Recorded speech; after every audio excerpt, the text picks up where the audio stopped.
Assalamualaikum warahmatullahi wabarakatuh. Alhamdulillahil malikil haqqil mubin alladzi akmalad dina wa awdahat tariqal mustabin. Wa asyhadu an la ilaha illallah wahdahu la syarika lah syahadatan yarjul muwahhidu bihan najata yaumaddin. Wa asyhadu anna Muhammadan abduhu wa rasuluh sayyidul anbiya'i wal mursalin wa ala alihi wa sahbihi wa man tabi'ahum bi ihsanin ila yaumiddin, amma ba'du. Hadirin rahimani wa rahimakumullah, kita akan lanjutkan membahas kitab Al-Ghayah wa Taqrib karya Abu Syuja Ahmad bin Al-Husaini bin Ahmad Al-Asfahani rahimahullah. Kita sedang membahas kitabul buyu' dan muamalat, dan kita akan masuk kepada bab atau faslun tentang syirkah. Syirkah itu dalam bahasa Indonesianya adalah perserikatan, persekutuan, atau perseroan. Nah, kita mungkin pada sering mendengar katanya syirik. Nah, itu dari kata sama, syirkah. Syaraka, yusyariku, musyarakatan, syarakah. Jadi syirik dari kata syirik.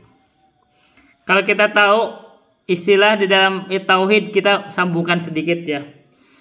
Allah itu tidak punya syarikat. Nah, ini kita sedang membahas syarikat. Apa hakikatnya kita tahu. Kita nanti sambungkan biar kita paham. Allah itu tidak punya syarikat di bumi, tidak punya syarikat di dalam peribadahan, tidak ada syarikat di dalam nama-nama dan sifat-sifatnya, tidak ada syarikat di dalam peribadahan. Nah, ini kita lihat bedanya apa. Kenapa bisa disebut tidak ada syarikat untuk Allah, terus kita membuat persyarikatan untuk manusia? Kan ini persyarikatan. Karena beda antara manusia dan Allah. Kita lihat, muamalah kita boleh berserikat. Tapi Allah tidak punya syarikat. Jadi Allah ciptakan bumi sendirian. Allah ciptakan, disebut tidak syarikat itu berarti sendirian gitu. Allah itu sendirian. Allah menciptakan alam semesta sendirian. Termasuk ibadah itu gak boleh juga bersekutu. Bersekutu itu artinya berserikat antara kita beribadah ke Allah dan ke yang lain selain Allah. Itu namanya berserikat. Itu Allah tidak boleh. Hanya khusus untuk Allah. Sama dengan sifat-sifatnya. Allah itu tidak ada sekutu, tidak ada perserikatan. Kalau kita disebut nama Allah itu maha mendengar. Kita mendengar, hakikatnya tidak sama, karena tidak sama mendengar Allah sama mendengar kita. Kita harus paham. Ini kita maksud perserikatan itu begitu. Jadi bersendirian. Kebalikan dari berserikat itu artinya bersendirian. Nah, kalau orang itu, nih kita sekarang bahas muamalah kita. Kalau orang itu bekerja sendiri, itu namanya bersendirian. Tidak melakukan perserikatan. Jadi kalau bikin perusahaan sendiri, berarti tidak ada pihak lain yang terlibat memiliki perusahaan tersebut. Itu namanya perusahaan perseorangan. Nah, bahasa kita kan itu ada tuh di bentuk perusahaan. Itu perusahaan perseorangan, ada perusahaan yang dimiliki sendiri 100%. Tapi kalau misalkan ada 2 orang atau 3 orang sama-sama masukin dana, memiliki usaha bersama, itu namanya perserikatan. Nah, ini kita sedang bahas bentuk perserikatan. Asal katanya fi syirkati wa hiya lughatan al-ikhtilaf. Jadi tentang perserikatan itu secara lugot artinya ikhtilat, bercampur. Kenapa? Nah, itu bercampur. Kita lihat ada sama hubungannya. Oh, berarti bercampur antara A dan B, Fulan sama si Alan memasukin dana, itu ada percampuran dana. Ada percampuran usaha, ada percampuran kepemilikan. Nah, kalau kembalikan lagi misalkan ke mana tauhid, Allah itu tidak ada persekutuan, artinya Allah tidak ada percampuran. Allah tidak bercampur antara Allah dengan yang lain, tidak ada. Hak Allah hanya khusus untuk Allah. Tidak ada percampuran. Secara syariat ini di bab muamalah kita khusus syariat di bab muamalah ya. Secara syariat adanya tubutul haqqi ala jihatis syuyu'i fi syai'in.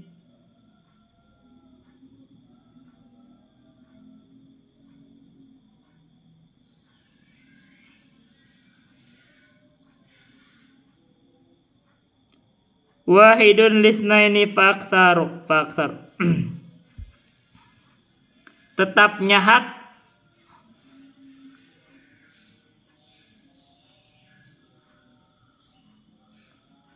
berdasarkan jihad asyuyu.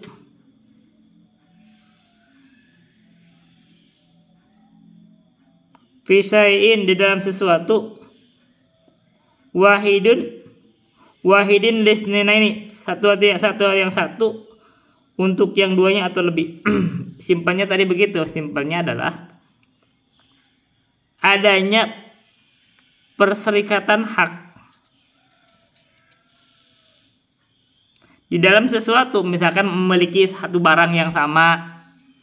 Misalkan ada kepemilikan rumah. Rumah itu dimiliki oleh 2 orang, 3 orang. Berarti ada hak tetapnya hak atas orang tersebut atau beberapa orang tersebut di dalam satu rumah. Itu namanya perserikatan. Walis syarikati khamsu syaraitu an yakuna ala nadin minad darahimi wad dananiri. Untuk perserikatan itu dibolehkan bila memenuhi 5 syarat. Pertama, an yakuna ala nadin minad darahimi wad dananiri, yaitu perserikatan berupa harta tunai dari bentuk dirham atau dinar, mata uang perak atau emas. Jadi maksudnya kalau sama-sama orang memasukkan uang, baik dirham atau emas atau dolar atau rupiah, maka itu boleh berserikat. Jadi berserikat di dalam modal. Yang kedua, wan yattafaqa fil jinsi wan nau'i. Kedua belah pihak bersepakat pada jenis dan macamnya. Misalkan jenis perserikatannya apa, itu bersepakat.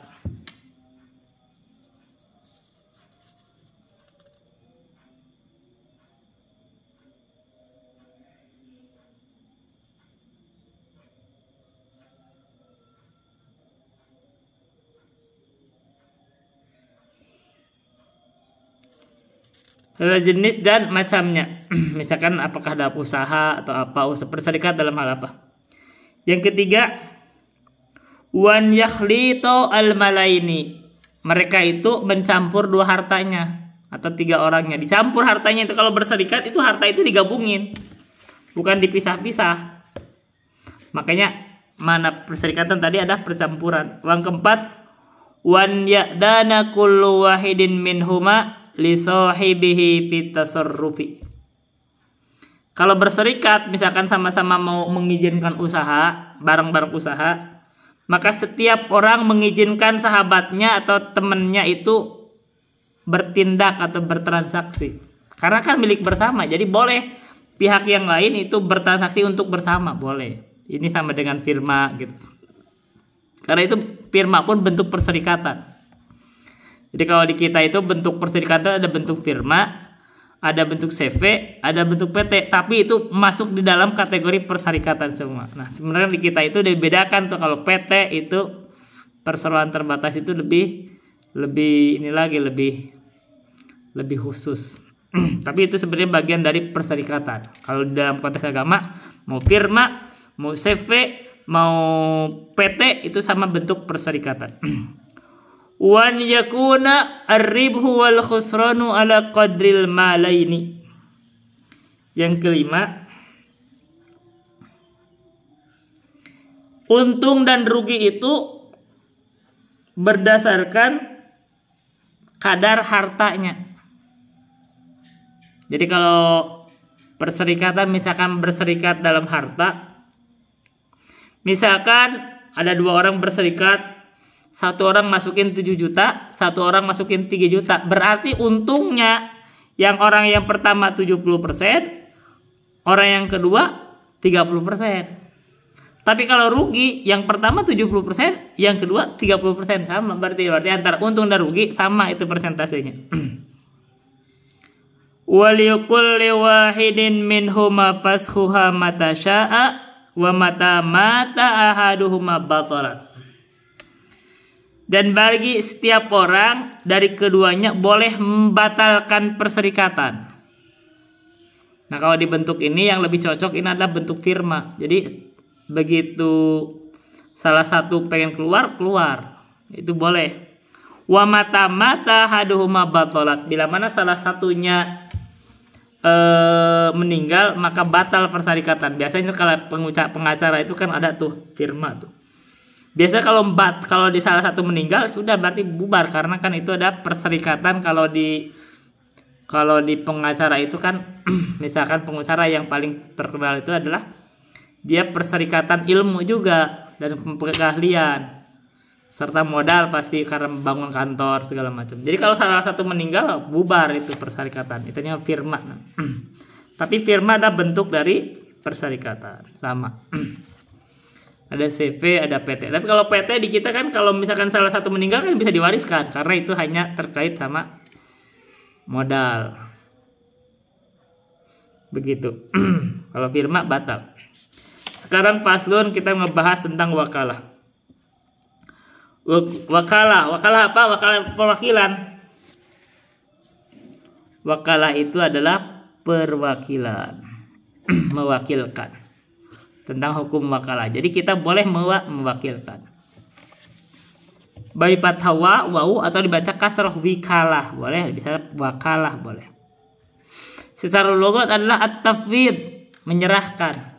Jadi kita menyerahkan urusan, jadi kita mewakilkan. Jadi kalau kita misalkan ya mau memperpanjang STNK misalkan, makanya kita mewakilkan, itu bermakna wakalah.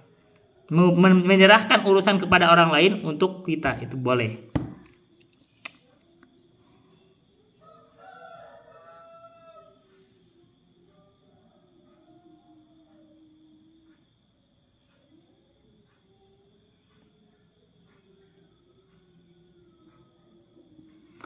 Katanya secara syarat adalah tafwidu syakhsin syai'an lahu fi'luhu mimma yaqbalun niyabata ila ghairihi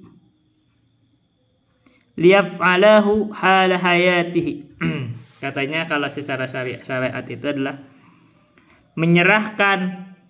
penyerahan oleh seseorang itu syai'an terhadap sesuatu lahu fi'luhu, yang baginya itu untuk mengerjakannya. Jadi kalau dia menyerahkan seseorang untuk mengerjakan sesuatu, maka itu tafwid.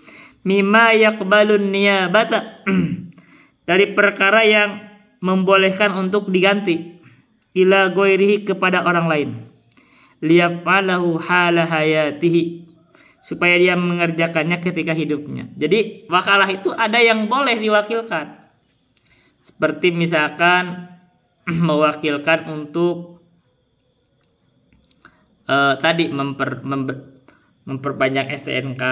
Yang nggak boleh itu kayak seorang suami mewakilkan kepada orang lain menggauli istrinya. Nah itu nggak boleh. Berarti ada yang tidak boleh diwakilkan.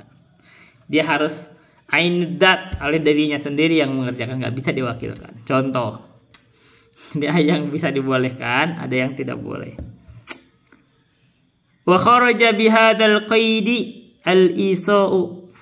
Jadi karena tadi mewakilkan itu di kondisi hidupnya, ketika hidup, berarti keluar makna yaitu wasiat. Wasiat itu bukan ini, tidak termasuk dia menyerahkan harta, tapi nanti itu wasiat. Beda, dikeluarkan itu bukan wakalah, wasiat itu. Jadi misalkan saya mewasiatkan harta 1/3 setelah saya meninggal, itu boleh. Tapi itu bukan wakalah. Baik. Wa kullu ma jajalil insani tasarrufu fi binafsihi jajalahu ay wakila fihi au yatawakkala. Ini kaidah. Setiap sesuatu yang seseorang itu boleh melakukan tasarruf padanya dengan dirinya, maka boleh juga bagi dia mewakilkan di dalamnya atau mewakilinya.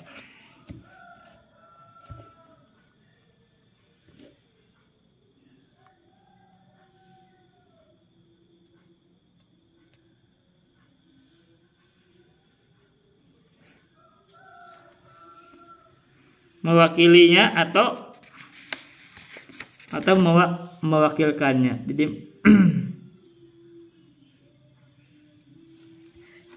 tadi kita contohkan, tidak semua orang boleh mewakilkan. Seperti tadi menggauli istrinya itu gak bisa diwakilkan. Dia boleh menggauli istrinya, tapi dia tidak bisa mewakilkan ke orang. Ini contoh kan. Jadi itu bab yang tidak bisa diwakilkan. Dia bisa tasarruf untuk dirinya, tapi nggak bisa untuk orang lain.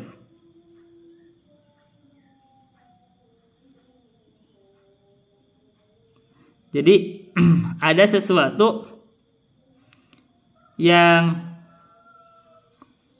dia bisa mewakilkan ke orang lain atau dia bisa mewakili orang lain, boleh.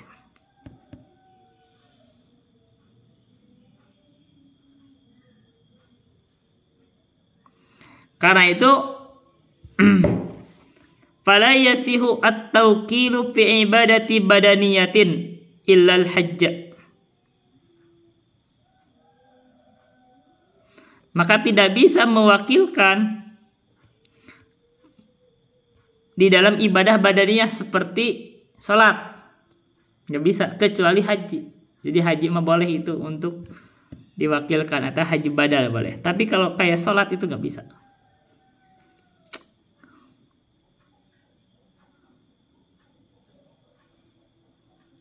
Atau wa tufarriqataz zakah, atau menyerahkan zakat. Menyerahkan zakat boleh diwakilkan. Jadi kalau kita menyerahkan zakat lewat memakai ke orang lain boleh. Tapi kalau kayak sholat, kayak tadi misalkan hubungan suami istri, itu nggak bisa diwakilkan.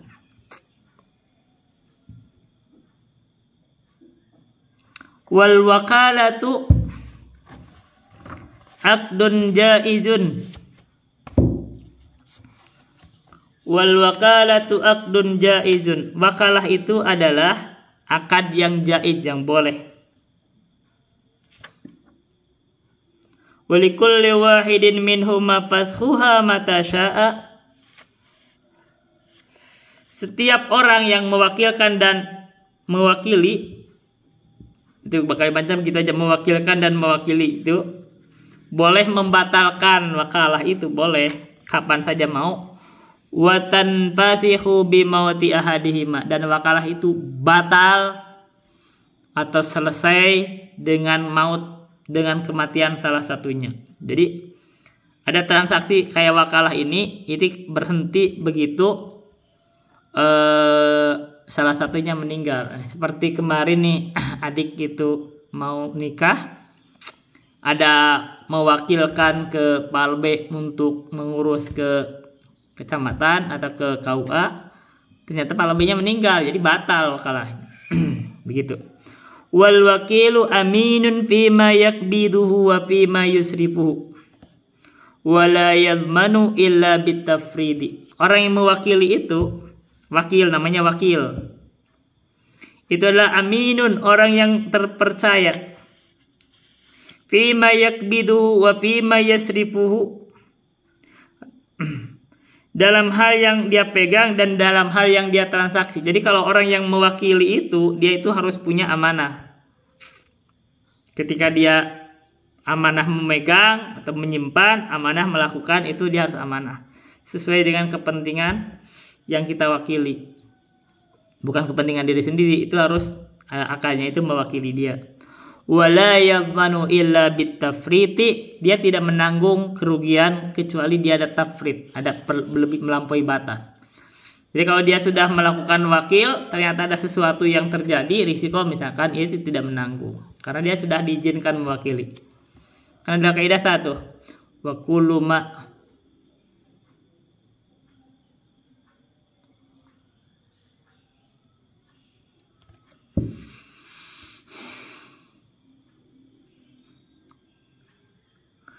dunin.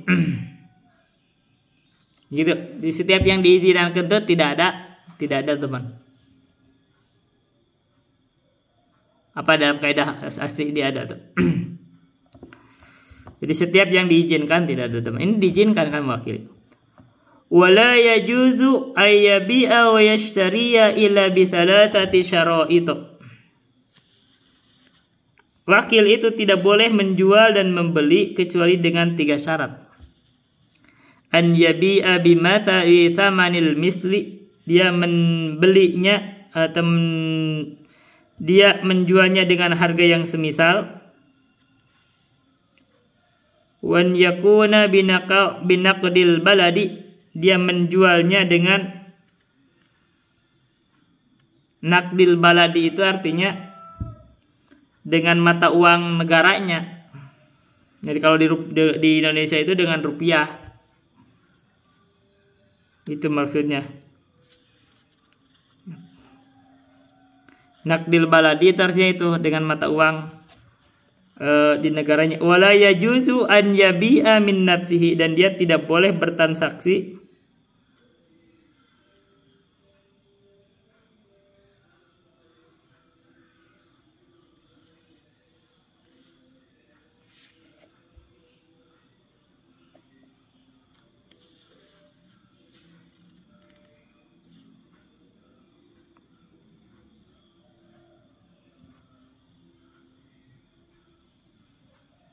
dia tiba transaksi atau menjual dari dirinya.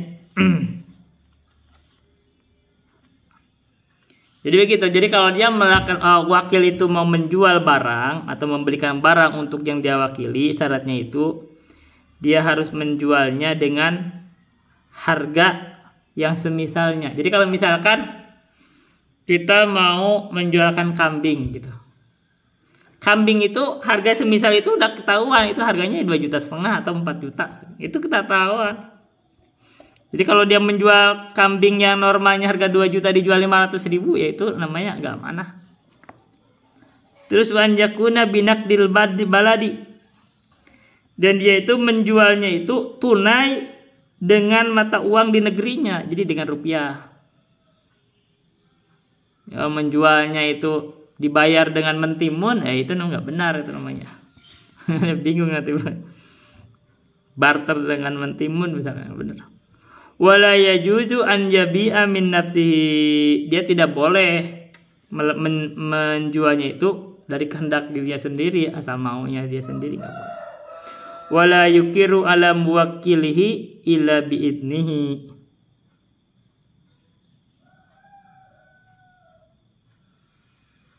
dan tidak mengikrar, menetapkan terhadap yang mewakil, yang memberi wakilnya. Wakil itu adalah yang memberi wakalah, yang mewakilkan, kecuali biidnihi, kecuali dengan izinnya. Maksudnya kita tidak boleh mengatakan ini punya si Anu, misalkan ini yang mau, ini nggak boleh kecuali dia izinkan. Oh, ini saya cuma menjualkan punya si Anu. Karena kadang-kadang orang yang mewakilkan itu nggak mau dia tampak, oh ini punya barang dia. Kadang-kadang mungkin malu ya, terus dijualin. Jadi jangan ditetapkan, oh ini punya si Anu, jangan, kecuali diizinkan. Sekarang kita ngebahas tentang al-iqrar. Wal muqarru bihi darbani haqqullahi ta'ala wa haqqul adami.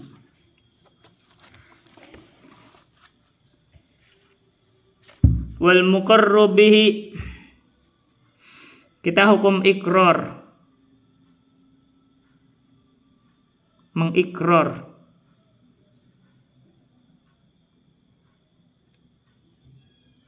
Menetapkan. Wahwa, secara lugatan itu ikrar itu adalah al-itsbat, menetapkan. Sementara secara syar'a adalah ikhbaru bihaqqin 'alal mukirri, ada mengabarkan tentang hak atas orang yang menetapkan. Jadi ini orang menetapkan, ini menetapkan. Ini mengakui, oh ini hak.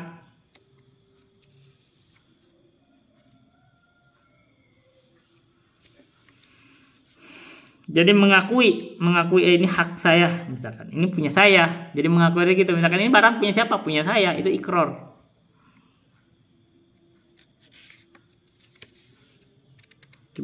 Mengungkapkan. Wal muqarru bihi darbani. Hal yang padanya terjadi ikrar, maksudnya menetapkan, itu ada dua. Oh, ini pertama terkait hakun lillah, hakullahi ta'ala, tentang hak Allah. Yang kedua tentang hakul adami, tentang hak anak Adam, hak manusia. Jadi kalau kita mengakui ini hak apa ke siapa? Ini menetapkan itu artinya. Contoh, fahaqullahi ta'ala yasihur ruju'u fihi anil ikrari bihi. Ketentuannya kalau tentang hak Allah boleh rujuk padanya dari ikrar. Sementara kalau hakul adami wa hakul adami la yasihur ruju'u fihi anil ikrari bihi. Sementara kalau hak adami itu tidak boleh, tidak sah untuk rujuk padanya dari ikrar. Wa tabtaqiru sihatul ikrari ila thalathati asyara'ita al-bulughu wal aqlu wal ikhtiyaru. Untuk keabsahan ikrar itu diperlukan 3 syarat. 1 balik, yang kedua berakal, yang ketiga dia itu ikhtiar, tidak dipaksa. Wa in kana bimalin wa antubira fi syartun rabi'un wa huwa rusydu. Kalau dia ikrarnya itu terkait dengan harta, maka dianggap pada ikrar ini adalah syarat yang keempat, yaitu rusydu, pintar. Wa idza aqarra bimajhulin ruji'a ilaihi fi bayanihi. Bila mana dia berikrar pada hal yang tidak jelas, maka dikembalikan kepada penjelasannya.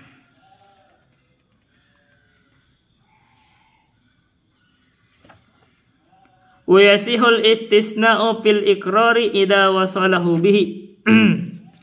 Dalam mengikrar itu boleh melakukan istisna sepanjang bersambung. Jadi kalau dia ngomong itu, saya menetapkan, oh saya ini punya ini, misalkan mengikrar ya, ini adalah tanah saya kecuali itu. Nah itu boleh, mengkecualikan itu boleh. Jadi kalau tidak nyambung nggak boleh, oh ini punya saya. Tiba-tiba 3 hari yang lalu, 3 hari lagi itu kecuali itu gak nyambung itu kalimatnya. Wa huwa fi halis sihati wal maradi sawa'un. Ikrar itu ketika dia sehat atau dalam sakit itu boleh, sama aja, sama-sama boleh. Nah ini ikrar.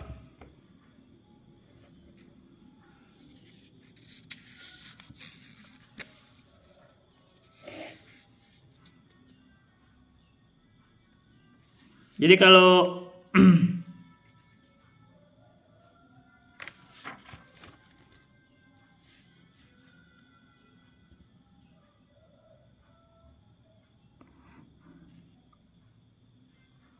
misal kita mengikrar ya,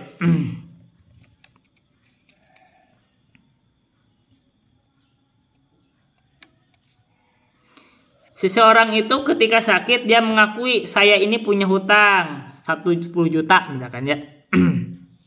Berarti itu menetapkan, mengikrar. Boleh. Ketika sehat atau ketika sakit. Jadi kan mengakui hak Adam kan. Berarti hak Adam. Jadi kalau Adam orang mengakui, nah pengakuan hak itu kadang, misalkan Adam mengakui dirinya sendiri, saya punya utang, atau orang lain menuntut, oh saya ini punya piutang sama si An, gitu. Itu mengikrar. Nah itu ada ininya, ada ketentuannya. Itu boleh mengikrar, tapi ya ada ketentuannya. Jadi kalau orang misalkan mengakui nih, saya punya piutang sama dia, berarti kan ada hartanya dia di orang lain. Nah dia harus punya bukti. Dari mana ya buktinya? Nah kalau dia ngakui, oh ya bener, oh iya. Tapi beda kalau begini, saya punya hutang sama dia, ya udah itu punya hutang, dia orang nggak bisa bukti, udah saya ngaku. Tapi kalau mau menagih, nah itu harus ada buktinya. Apa dia buktinya? Kecuali oh dia saya akui, oh benar kok saya punya hutang, oke. Itu mengikrar hak. Ketika orang meninggal itu kan biasanya diikrar siapa yang punya hutang datang. Nah itulah ikrar. Oh ini dia punya hutang sama saya. Bagusnya kalau mengikrar itu jangan ngaku-ngaku aja. Dia harus ada bukti. Apa buktinya dia punya hutang? Karena kalau misalkan bayangkan dibuka tanpa ada bukti, jadi repot juga. Ini orang meninggal, udah meninggal dia gak punya kesempatan menyanggah.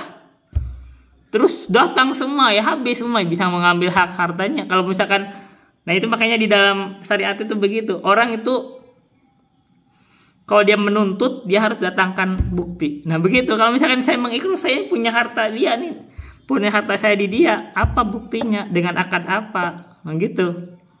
Akadnya kita lihat akad juga nih akadnya seperti apa. Kan kalau misalkan ternyata transaksi yang ada risiko itu ya nggak bisa juga menuntut ada risikonya. Ternyata memang habis hartanya dengan risikonya ya kan nggak bisa menuntut dari itu.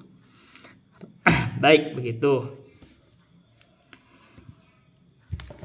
Sekarang kita masuk kepada pembahasan lain yaitu al-ariyah. Ariyah itu artinya sewa.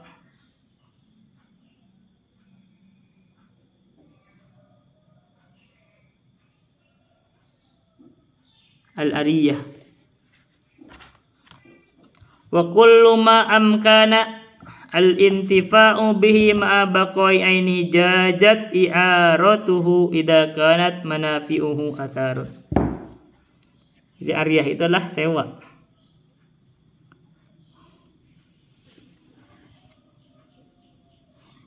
Ariyah dibacanya tasdidnya ariyah. Min arin idza dahab. Jadi secara hakikatnya adalah ibahatul intifa'i min ahli tabarru'in bima yahillul intifa'u bihi ma'a baqai ainihi liyuriddahu ala mutabarri'i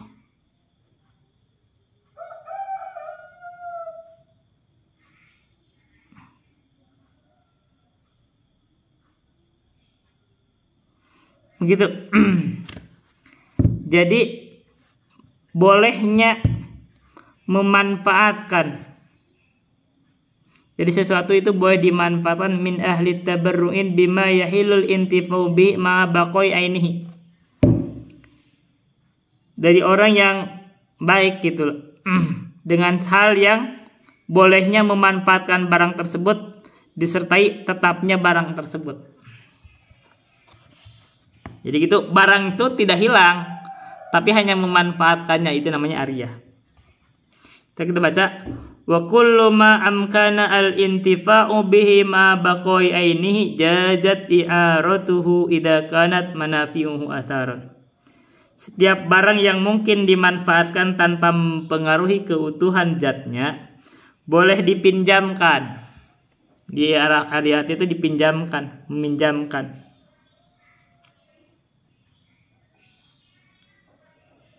Sepanjang manfaat tersebut masih tampak.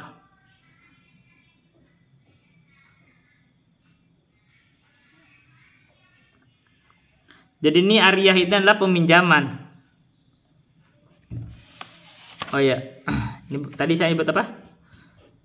Sewa. Ini maksudnya peminjaman. Kalau sewa itu ijaroh. Ini adalah peminjamkan barang. Ariyah. Jadi barang itu kalau barang itu ketika dipakai itu tidak hilang zatnya, maka boleh untuk dipinjamkan atau boleh meminjam. Katanya di sini contohnya apa? Contohnya adalah barang yang kalau dipakai itu tidak hilang secara umum.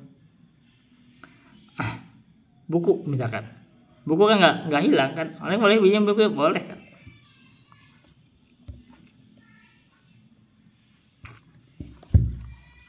Terus bagaimana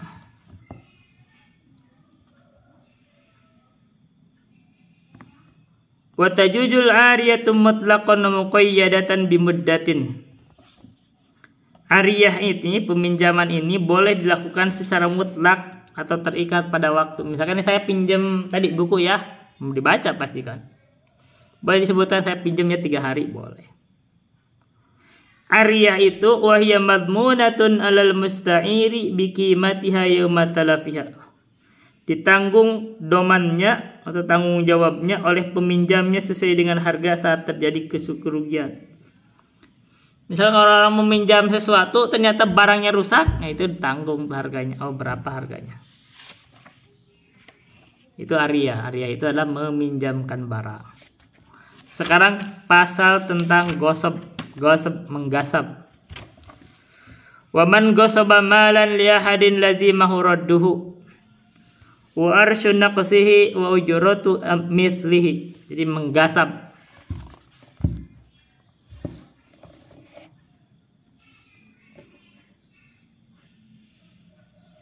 Jadi secara logat gasab adalah ahdus syai'id dulman, mengambil sesuatu secara dolim, mujaharatan, secara terang-terangan.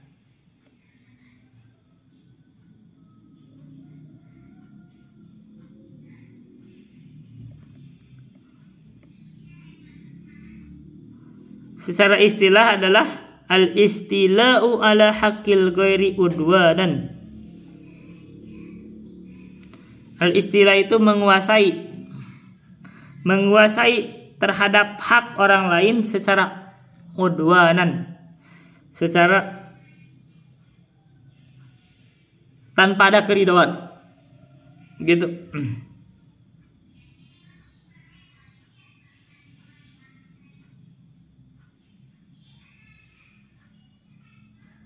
Begitu. Waman gosaba malan, barang siapa yang menggasab harta, atau merampas harta, itu mengambil harta tanpa izin, menggunakan harta tanpa izin.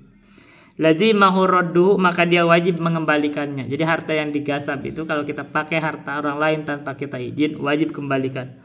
Warsyun naqsihi, dan harus wajib menanggung penyusutan atau harta tersebut. Sebenarnya jadi kalau harta ini kita pakai tanpa izin, terus ada kerusakan, penurunan harga, itu harus diganti. Wa ujratu mislihi, dan menanggung pula upah yang semisal dengan harta tersebut. Jadi kalau di kita nih misalkan punya barang angkong misalkan. Angkong itu kalau dipakai kan rusak, jadi harusnya itu kerusakannya itu nilai diganti.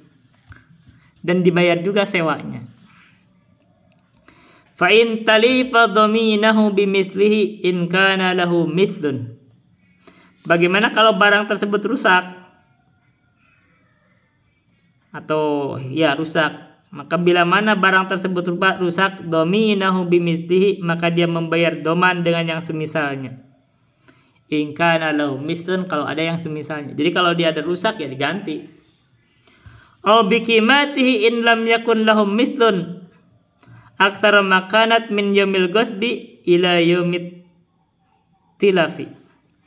Tapi atau dengan harganya, dia harus ganti kalau misalkan barang itu rusak, itu ganti. In lam yakun lahum mislun, kalau tidak ada penggantinya.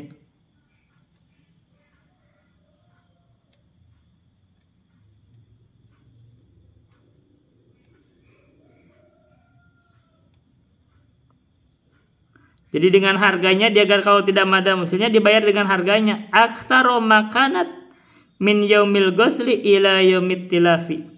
Melebihi harga antara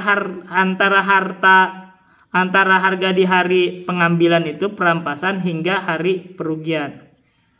Jadi jika tidak ada yang semisal dengan barang itu, maka dia bayar harganya. Nilai barang itu berapa? Dengan harga yang lebih mahal dari harga saat barang tersebut diambil. Itu rugi ya sebenarnya, tapi ya salah sendiri. Kenapa memakai tanpa izin? Jadi sebenarnya ini sudah banyak pembahasan kita muamalah, dan muamalah itu di dalam fikih salah satu pembahasan yang termasuk rumitnya itu karena jarang baca orang. Praktekannya sendiri kita kan sebenarnya bentuk-bentuk ini kita jarang pakai semua. Tapi ada konsepnya, dan ini adalah bentuk keindahan Islam. Ternyata 1500 tahun yang lalu bentuk-bentuk dalam amalah itu di Islam itu malah lebih lengkap ya. Kita sendiri kalau kita lihat baca di bentuk-bentuk di ekonomi sendiri kan ada bisnis, hukum bisnis itu tidak selengkap di sini. Di sini lebih lengkap. Lebih lengkap. Jadi subhanallah itu adalah bentuk keindahan Islam. Itu dulu yang bisa saya sampaikan. Billahi taufiq wal hidayah. Wassalamualaikum warahmatullahi wabarakatuh.